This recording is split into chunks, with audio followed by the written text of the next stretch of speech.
Education can be used for constructive or destructive end to promote one type of institution, the kind of education that determines the extent of freedom and equality within the society. In a current trend of our education, the transmission of culture is the primary task of society's educational system. It is our society's values, beliefs, and norms. These are the things which are maintained and passed on to the next generation, more than teaching, but embodying the operation of educational system. As what Dewey said, education perpetuates and improves society by properly organizing learners' experiences. Therefore, experience must be channeled properly. Over the years, a lot of people would identify education as synonymous to schooling. These factors influence the formation of attitude of desire and purpose. Schooling plays a major role in education in modern industrial societies because it expands more important as societies. The more we expand the frontiers of knowledge, the more complex it becomes. Meanwhile, we have identified the four categories of education, namely non-technological education, or being proficient over the whole range of knowledge for survival. The technological education, wherein people acquire different proficiencies and abilities. The traditional and illiterate education, that involves ceremonies, rituals, observation, and strict codes of conduct and behavior. And the modern education, wherein education starts at home, but school takes on greater importance as child becomes older. The amalgamation of these educational setup contributes to the contemporary society that processes knowledge and redefining values and ideas.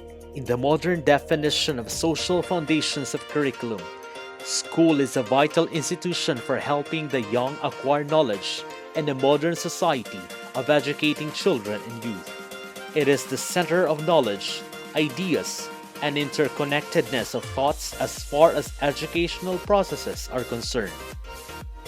But as we indulge schooling in education, let us be reminded that all members of a particular society are exactly different.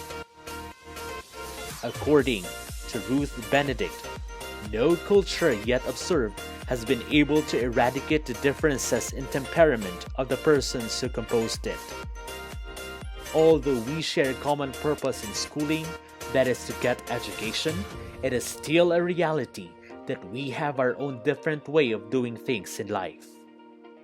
In the combination of Gestalt psychology and socialization, the study of behavior as a totality focuses on global aspects of human growth and development. As our knowledge becomes more complex, our behavior responds to these changes, resulting our growth and development as humans. In the social foundation of curriculum, it established human development for the purpose of healthy and satisfactory growth in the society. We have identified the three stages of human development. The first stage is early childhood, wherein forming concepts and learning language and getting ready to read. The second stage is the middle childhood. Physical skills, wholesome attitudes about self, fundamental skills, concepts for everyday living, morality, independence, and attitudes towards social groups. And the third one is the adolescence, the stage wherein achieving new and more mature relations, accepting and using body effectively, preparing for career, and acquiring set of values and ethics. These common topics tend to be social in nature and develop a lot of dimensions of learning. It is best that we aim for developing student-led approach to curriculum and teaching, considering the holistic aspect of a child, his cognitive learning, achievement categories, concept of readiness, and focus on individual, even though we tend to refer person's social circumstances. The organization of these models and importance of student needs should be developed in the context with the core curriculum and social issues curriculum. Hi, I am Sir Matt and we are going to talk about the sources of change and the curriculum. Change is inevitable, and the curriculum can either reflect society or reflect upon and indirectly help shape society. As we closely step into the future, society has a significant role in different development, but has difficulty coping with change. As a consequence of this change, society encounters cultural lag due to the contrasting development. As a result of excess of goods and services, our ability to choose wisely will be greatly affected because of human overload. Thus, the concept of future shock comes in. This shift in direction constitutes a fundamental change that simply cannot be comprehended as a mere quantitative change. Schools play as an important role in the life of an individual. We spend almost half of our lifetime in it and can be viewed into two different perspectives, the macro and the micro scale. Development in science and technology and medicine have affected almost all of our lives in some way. However, we should not expect the structure and organizations of schools to change dramatically. Schools are bureaucratic and conservative because of behaviors and tasks, rules, rituals, and regulations have not changed much. Teachers, curriculum specialists, administrators, and students interact on a daily basis, thus makes school a special place of complex social interaction. The accumulated body of organized knowledge about people and the world may be viewed as an extension of an interaction and a process with contemporary society. For many years, human existence search of knowledge is unending. Then, at some point in our time, we experience the explosion of knowledge. Our love for knowledge can be affirmed unequivocally that the amount of scientific knowledge available at the end of one's life will be almost 100 times what is when he was born. Therefore, the almost incredible explosion of knowledge threatens to overwhelm us unless we find ways to deal with this new growing wealth of information. Thus, new knowledge must be constantly introduced into the society, into the curriculum, while less important materials is put away. Since time immemorial, human society and educational institutions tend to seek for answers, but the most essential question is, what knowledge is of most worth? The answer is to identify the basic knowledge areas and skills to develop. As curriculum specialists, we need to organize the curriculum. To cope with so many changes in our society, we need to organize certain skills and knowledge assumptions to deal with and evaluate the explosion of knowledge. And here are the 12 basic areas of knowledge for dealing with change according to Ty Kosiner. For us to properly organize our knowledge for use, Ornstein in 1987 has outlined 10 knowledge areas and skills for the future. We must be guided by this concept to achieve our educational aims. And here they are. So, knowledge should and always be the basis and the forerunner and the concrete ideals for and developing the curriculum. So change for the sake of change is not good. Change must be tempered with wisdom, compassion, and justice. We must always remember that to choose the relevant knowledge and do our best to integrate new and relevant knowledge into the subject matter. Thank you very much for listening. Win or lose, it's the school we choose. Animo Lasal, Ateneo, one big fight. These are just some of the school cheers we often hear to boost confidence in school spirit. As we further discuss about schooling and education, let us know and be informed about the culture of the classroom as well as the culture of the school. The culture of the school emphasizes on the highly traditional goals and essential subjects, may be progressive, emphasizing student participation, and encourage music and arts. So what are the basic contexts of culture in a certain school?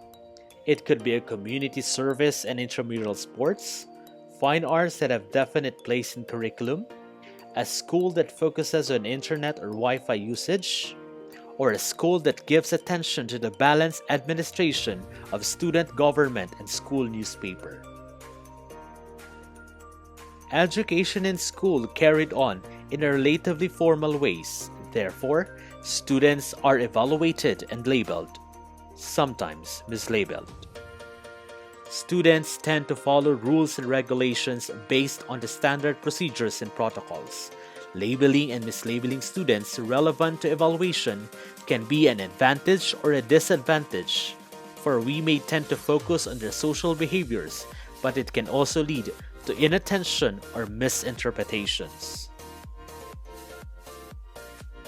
In a certain compliance or conformity in class, students are told when and where to sit, when to stand, how to walk through hallways, when they can have lunch in the cafeteria, and when and how to line up and exit the school at the end of the day.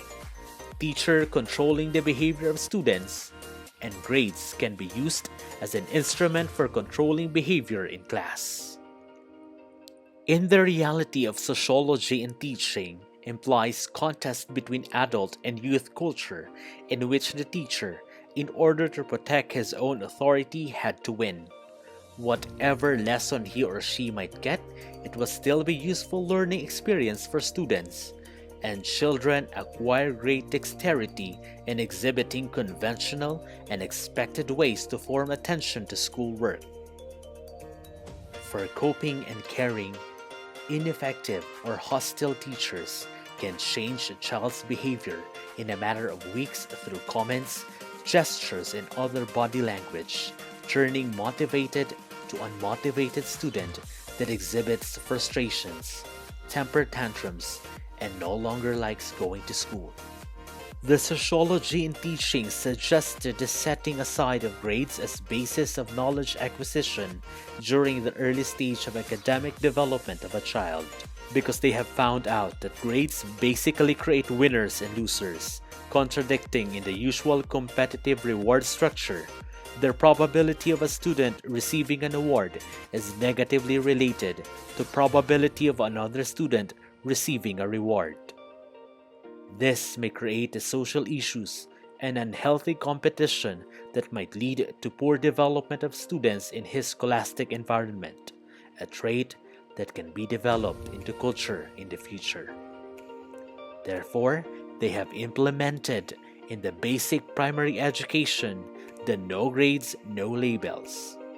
We got this result because we tend to focus on what of learning rather than why.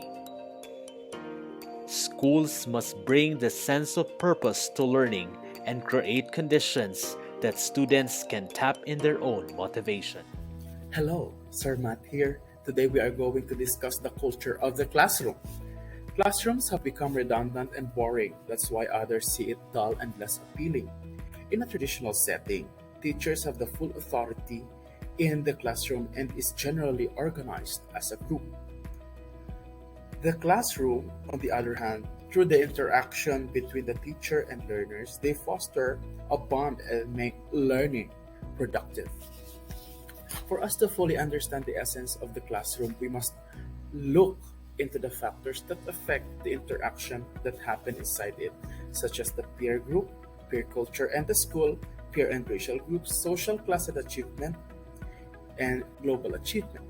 First factor is the classroom has these what we call peer groups. We must recognize that a classroom is made up of different individuals and help learners to interact with each other and how to achieve status in the circle of friends.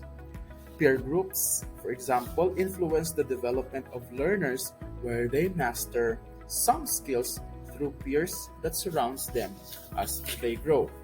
In a typical classroom setup, a child explores the different experiences because they brought together by an accident.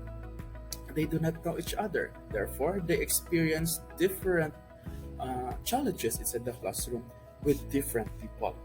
While students interact to one another, they develop their knowledge and learn the rudiments of socialization and democracy, which is a significant substance of life.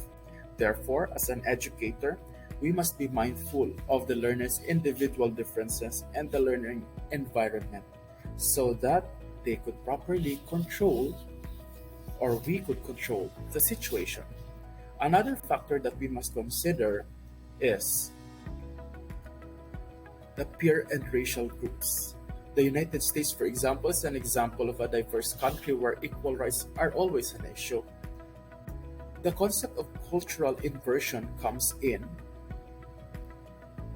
because we have variances and differences that make tendency for minorities who feel at odds with the larger society. Education have challenges attached to it, and there are different elements that affect achievements of learners. Coupled with limited resources, it is no wonder that poor students have difficulty performing alongside their higher income peers.